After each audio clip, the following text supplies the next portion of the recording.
नमस्कार, जय हिंद दोस्तों। मैं विकास तंवर एक बार फिर से आप सभी का स्वागत करता हूं एग्जाम टॉक्स में। और आज के इस सेशन में हम बात करने वाले हैं बांग्लादेश और पाकिस्तान के बारे में कि किस तरीके से हमें बांग्लादेश और पाकिस्तान के बीच में नज़दीकियां नजर आएंगी और इन्हीं नज़दीकियों की वजह से भारत सरकार या भारत को परेशानी हो सकती है। ऐसा क्या हुआ है जो पिछले 50 सालों में नहीं हुआ और 2024 में हमें देखने को मिला। तो सब कुछ जानेंगे बांग्लादेश, पाकिस्तान और भारत के बारे में। अगर आप चैनल पे नए हैं तो डेफिनेटली आपको ये चैनल सब्सक्राइब करना चाहिए ताकि ऐसी ही देश और दुनिया से जुड़ी हुई अच्छी खबरें आप तक पहुंच सके और बिल्कुल सटीक। तो चलिए स्टार्ट करते हैं आज के इस सेशन को बिना किसी देरी के। और अगर आप चैनल पे नए हैं तो चैनल को सब्सक्राइब कर सकते हैं। तो यहाँ पे जैसा कि आप सभी को पता है, ये है हमारी कंट्री इंडिया। इस साइड आप देखोगे तो आज के टाइम में पाकिस्तान मिलेगा और इंडिया के ईस्ट में मिलेगा बांग्लादेश। अब 1971 से पहले अगर आप जाओगे तो ये भी पाकिस्तान था और ये भी पाकिस्तान का ही पार्ट था जो आज के समय में बांग्लादेश है। अब 1971 में क्या हुआ, ये जो आपका पश्चिमी पाकिस्तान था ये अलग होता है और पूर्वी पाकिस्तान अलग होता है। और ये जो पूर्वी पाकिस्तान है इसका नाम पड़ता है बांग्लादेश। 1971 से लेके अब तक अगर आप देखोगे तो भारत के साथ बांग्लादेश के रिलेशंस काफ़ी अच्छे रहे। बीच में कुछ टाइम ऐसा भी आया जब भारत और बांग्लादेश के रिलेशंस अच्छे नहीं थे।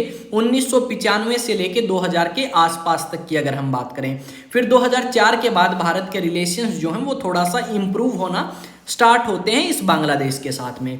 फिर हमें ये खबर मिलती है 2024 के अंदर अगस्त महीने में कि आपकी जो शेख हसीना की सरकार है उस सरकार को हटा दिया गया है, क्योंकि शेख हसीना के खिलाफ काफ़ी विरोध प्रदर्शन जो हैं वो हमें बांग्लादेश के अंदर देखने को मिलेंगे। और खासकर स्टूडेंट जो यूनियंस थी उन्होंने प्रदर्शन किए।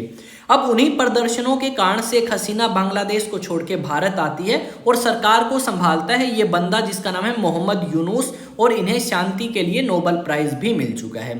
जब मोहम्मद यूनुस पावर संभालते हैं तो उसके बाद हमें भारत, बांग्लादेश और पाकिस्तान के जो रिलेशंस थे उनमें बदलाव होते हुए नजर आएगा।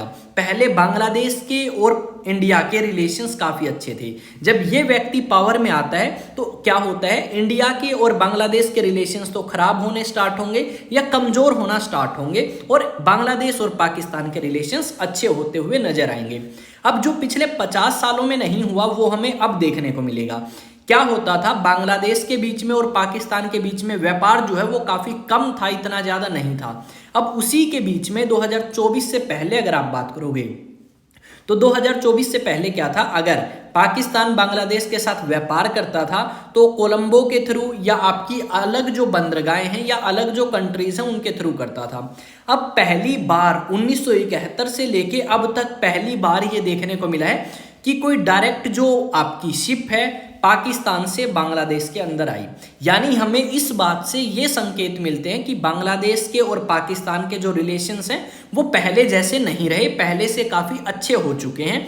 और पाकिस्तान ने इस चीज़ का फ़ायदा उठाया कि जब शेख हसीना पावर में नहीं थी या शेख हसीना को हटाया गया, उस समय पाकिस्तान ने क्या किए, अपने रिलेशंस स्ट्रॉन्ग किए बांग्लादेश के साथ। और इस चीज़ का कहीं ना कहीं भारत को नुकसान भी हो सकता है, क्योंकि भारत के काफ़ी अच्छे रिलेशंस थे। भारत ने बहुत सारा पैसा जो है वो इन्वेस्ट किया था बांग्लादेश के अंदर, या बहुत सारा पैसा फ्री में भी दिया बिना किसी लोन के या वैसे भी बांग्लादेश के लोगों के लिए। और वही कंट्री आज के समय में सेकुलरिज्म वर्ड हटाने को तुली हुई है। जो हिंदू हैं उनके ऊपर अत्याचार होते हुए हमें नजर आएंगे अलग अलग टाइम पे, अलग अलग जगह पे।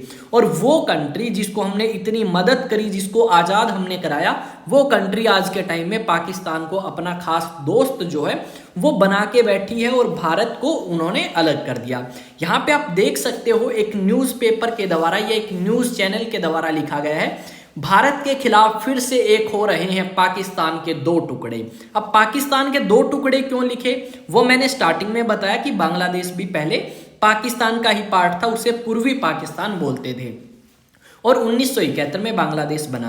अब ये जो पिछले 50 सालों में नहीं हुआ, जो अब हुआ है 2024 में, इससे कहीं ना कहीं ये संकेत हमें मिलते हैं कि आपकी बांग्लादेश और पाकिस्तान के बीच में नज़दीकियां बढ़ सकती हैं, जबकि भारत के साथ बांग्लादेश के रिलेशन खराब हो सकते हैं। अलग अलग समय पे इस तरीके के बयान आए हैं कि हिंदू जो हैं वो आपके काफ़ी सताए गए हैं बांग्लादेश के अंदर। और साथ में काफ़ी आप कह सकते हो भारत को लेके भी आलोचना करी गई है कि शेख हसीना को शरण नहीं देनी चाहिए थी, और साथ में किस तरीके से आगे ये सारी चीज़ें मोड़ लेंगी, रास्ता लेंगी, किस तरीके से बांग्लादेश जो है वो काम करेगा, किस तरीके से नई सरकार चलेगी, इलेक्शंस कैसे होंगे, पावर में कौन सी पार्टी आएगी, वो सारी चीज़ें हमें देखनी होंगी। और ये भी देखना होगा कि भारत, बांग्लादेश और पाकिस्तान के रिश्तों में किस तरीके से बदलाव आता है, किस तरीके से भारत दूर और पाकिस्तान नजदीक आता जाएगा बांग्लादेश के, ये हमें देखना होगा। और अगर ऐसा होता है तो भारत को काफी नुकसान हो सकता है कि बांग्लादेश जो है क्या पता दोबारा से पाकिस्तान का पार्ट ना बन जाए। दूसरा ये है कि एक तरफ अपन क्या है भाई, एक तरफ पाकिस्तान है, दूसरी तरफ बांग्लादेश है। अब इन बांग्लादेश की बंदरगाहों को अगर पाकिस्तान यूज करता है तो कहीं ना कहीं नुकसान हो सकता है। पाकिस्तान हथियार सप्लाई कर सकता है बांग्लादेश के थ्रू किन को, जो भारत के खिलाफ भारत के अंदर रह के लड़ाई करते हैं, जिन्हें हम अलगाववादी बोलते हैं, जिन्हें हम ये बोलते हैं कि ये तो बगावती हैं, विद्रोही हैं, इस तरीके के। म्यांमार से कुछ लोग हम कहते हैं इंडिया में जाके भाई घुसपैठ करते हैं या फिर सरकार या सेना के साथ कुछ गलत करने की कोशिश करते हैं, वो सारी चीज़ें कहीं ना कहीं बढ़ सकती हैं अगर ऐसा होता है तो। अब आपका जो भी ओपिनियन है आप मेरे साथ कहाँ शेयर करेंगे? आप अलग अलग सोशल मीडिया पे शेयर करेंगे, कमेंट सेक्शंस में करेंगे, और साथ में भाई चैनल आपका अपना है तो चैनल को जरूर सब्सक्राइब करें। WhatsApp, Telegram, Facebook, x account, ये सारे के सारे एग्जाम टॉक्स नाम से हैं, और इंस्टाग्राम विकास तंवर 04। अब ये जो इंस्टाग्राम हैंडल है ये भी आपका चेंज हो जाएगा 1 या 2 दिन के अंदर, और सारे के सारे सोशल मीडिया हैंडल्स आपको एग्जाम टॉक्स नाम से मिलेंगे। और लिंक जो है वो आपको कहाँ मिलेगा भाई? ये मिलेगा चैनल के अबाउट में या चैनल के डिस्क्रिप्शन में, वहां से जाके क्लिक करें या फिर वैसे जाके आप सर्च कर सकते हैं और ज्वाइन कर सकते हैं मेरे साथ। मैं विकास तंवर आप सभी का स्वागत करता हूं एग्जाम टॉक्स में एक बार फिर से, और आप सभी की हेल्प से हमारा चैनल जो है यानी आपका चैनल काफी ग्रो करता हुआ नजर आएगा। आपके लिए और ज्यादा बेहतर कंटेंट और ज्यादा बेहतर क्वालिटी की चीजें जो हैं वो लेके आई जाएंगी, ताकि आपको उन चीज़ों के बारे में पता हो और आप कहीं बोल सको कुछ मुद्दों के ऊपर, या फिर आप किसी भी कंपटीशन एग्जाम के लिए प्रिपेयर करते हैं, चाहे वो यूपीएससी सिविल सर्विस हो या फिर कोई स्टेट पीसीएस लाइक हरियाणा का हो, चाहे उत्तर प्रदेश हो, बिहार हो, झारखंड हो, कोई भी, वहां पे ये वीडियोस आपकी काफ़ी हेल्प करेंगी। और साथ में अगर हम बात करें तो आप मुझे कुछ क्वेश्चंस का जवाब दोगे कमेंट सेक्शन में। जैसे सबसे पहले आप बताओगे बांग्लादेश की करेंसी क्या है, बांग्लादेश कब बना, फादर ऑफ बांग्लादेश कौन है, और साथ में करंट आपके हेड कौन है इंटरिम गवर्नमेंट के बांग्लादेश के अंदर। सारी की सारी चीजें आप मुझे बताएंगे, और साथ में कैपिटल और 2 बंदरगाहों के नाम जो बांग्लादेश के अंदर हैं। देखेंगे कितने स्टूडेंट जवाब देते हैं और सिंसियरली जवाब दें, और मुझे उम्मीद है कि आप ज़्यादा से ज़्यादा स्टूडेंट्स जो हैं वो कमेंट सेक्शन में जवाब जरूर देंगे। तो आज के सेशन को यहीं समाप्त करते हैं। आप सभी के साथ में मैं अब आज्ञा चाहूँगा, अगले सेशन में फिर से मुलाकात होगी। तब तक जय हिंद, जय भारत।